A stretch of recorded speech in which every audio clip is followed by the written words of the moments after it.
for that update, Jordan. With the clock ticking for kids to be back in the classroom, the divide deepens between parents who support and oppose school mask mandates. Today, we have two panels made up of parents on both sides of the issue.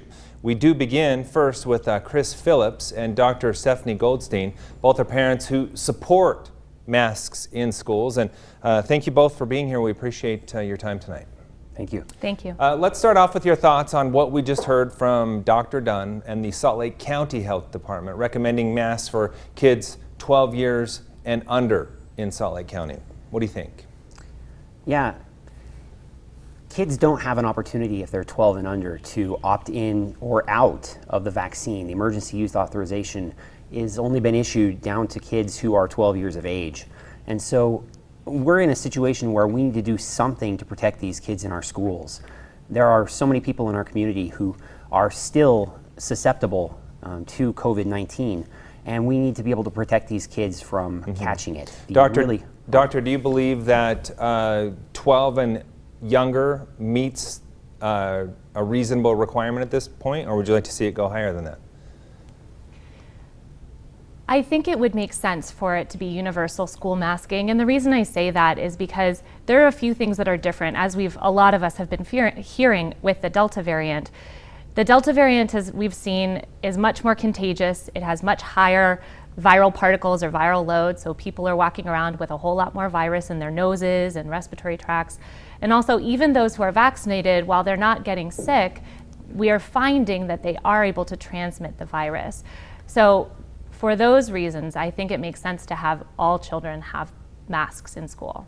Chris, this has become a political hot button issue. Why do you think that is?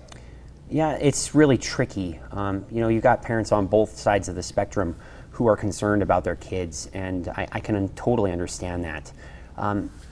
There's a lot of things that have happened to us. We've had lockdowns, we've had stories about whether masks should be used or not, but we've learned a lot through that process, and the science has developed to the point that we understand that this is spread through aerosol largely, as we have spittle and other sorts of things that come out. So masks really do help. The controversy, I think, stems from the fact that we haven't understood that from the beginning. We understand it better now, and we have a tool to help us. I would just say this doesn't have an opinion one way or the other. A mask is a mask. It's there to protect us. It's not Republican or Democrat, and it will help our kids.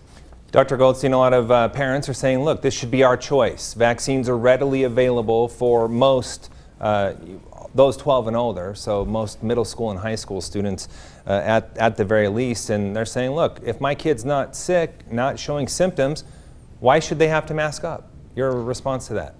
Sometimes as parents, we have to do things that our kids aren't a big fan of. For instance, my preschooler sometimes really doesn't want to be put in his car seat. He really doesn't enjoy it. It might be too tight. He might cry. But I do that because that's what's keeping him safe. And even if that were not my choice, I don't want to put my kid in the car seat. There are laws for that because it keeps our children safe. And not only for that, in the case of masks, a car seat keeps one child safe in the case of an accident. But masks, not only can it protect that child, but it can also help protect the spread to other children. And other children who may not get sick themselves, but could bring it home to an unvaccinated or immunosuppressed parent who can't get a vaccine themselves. We have over 120,000 children who have been orphaned by COVID-19 in the United States. And I think that matters too. Some parents argue also that masks are not healthy for their children, create anxiety and other issues. Your response to that? Well, we know, as we've been hearing a lot, that especially with the Delta variant, COVID-19 has been causing increasing cases, increasing hospitalizations, increasing ICU stays for children. There has not been a single hospitalization, ICU stay, or death from wearing a mask, and I think that's very important. I also think wearing a mask, children take the cues from their parents about wearing a mask.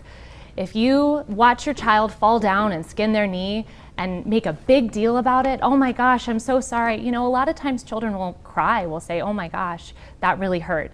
If you say, oh, it's okay, you're okay, you can get up. They follow your cues, and I think that's part of it with masks as well. Point taken there. Real quick, we're out of time, but Chris, I want to get your thoughts on this. The governor has made available KN95 and N95 masks for those that choose to wear them. Why is that not enough? It's a really good start, and I'm appreciative of Governor Cox for doing that. N95 masks are protective, even more protective against COVID than other masks are.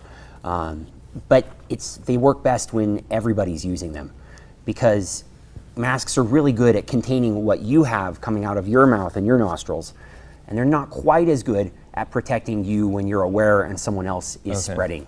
We are going to have to end it on that note. Appreciate your conversation, a very important one to be having as we head back to school. Thanks for your time. Thank you. Thank you. So